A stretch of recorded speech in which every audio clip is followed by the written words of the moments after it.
بسم اللہ الرحمن الرحیم۔ السلام علیکم۔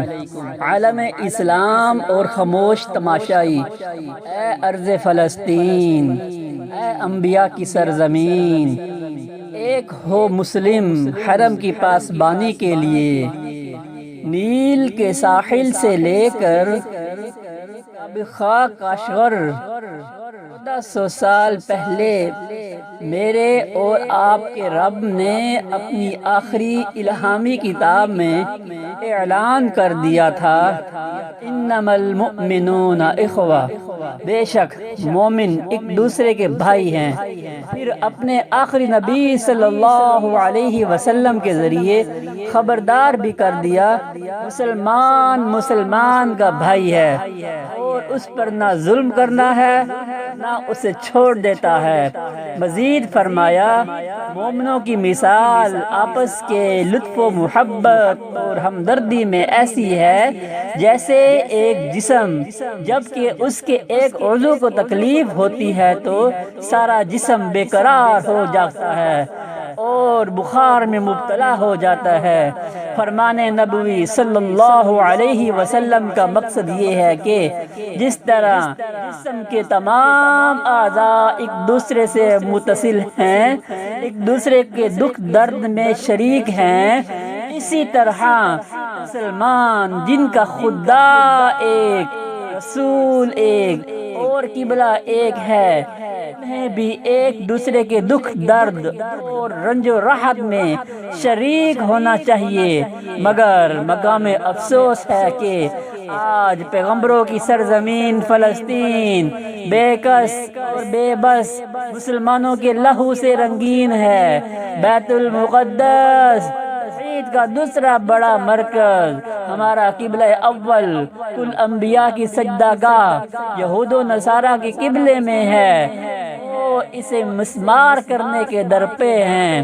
نہتے فلسطینی مسلمان ان کے اس ناپاک عزم کے سامنے ڈٹے ہوئے ہیں۔ سوال یہ ہے کہ اس میدان میں تنہا کیوں ہیں؟ عالم اسلام خاموش شائی کیوں ہے؟ 10 عرب ریاستوں کے درمیان میں نقطے کے برابر یہودی ریاست، ایران کی زبان میں ایک لعنت زدہ قوم جو حکم رسائی کے مطابق امریکی اور برطانوی امداد کے سہارے زندہ ہے۔ کفر ملت واحدہ ہے تو مسلمان ملت واحدہ کیوں نہیں؟ کے ماننے والے منتشر و پریشان ہیں، رنگ و نسل اور فرقہ مسلک کی حدود میں قید ہیں، تیل کی دولت اور ایٹمی قوت کے مالک ہیں، لیکن عالم کفر سے خائف ہیں۔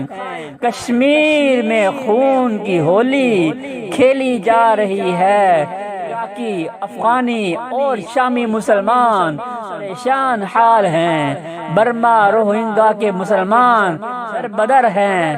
وجہ صرف ایک ہے، مسلم ممالک میں اتفاق و اتحاد کی کمی ہے۔ غور کیا جائے تو پوری مسلم امہ میں اس وقت عوام اپنے فلسطینی بھائیوں کی مدد کے لیے تیار ہیں، لیکن حکمران طبقہ افراد باہمی کے جذبے سے نابلدہ دکھائی دیتا ہے۔ عرب میں انہی حکمرانوں کی نااہلی اور بزدلی 1948 میں فلسطین کے تقسیم کا باعث بنی۔ 14 مئی 1948 کو اسرائیلی ریاست کا قیام عمل میں آیا۔ آج تک فلسطینی مسلمانوں پر ظلم و بربریت کے پہاڑ ٹوٹ رہی ہے اور مشرق وسطیٰ میں امن کی راہ میں بڑی رکاوٹ بنی ہوئی ہے۔ فلسطین تو کیا عرب کو بھی آج تک حقیقی آزادی نصیب نہیں اور وہ اقتصادی طور پر امریکہ اور اسرائیل کے ہی غلام ہیں، کیونکہ دنیا کی معیشت ان کی عیسائیوں کا قبضہ ہے۔ شاعر مشرق علامہ اقبال نے کیا خوب درست فرمایا ہے تھا، حکمت مغرب سے ملت کی یہ کیفیت ہوئی،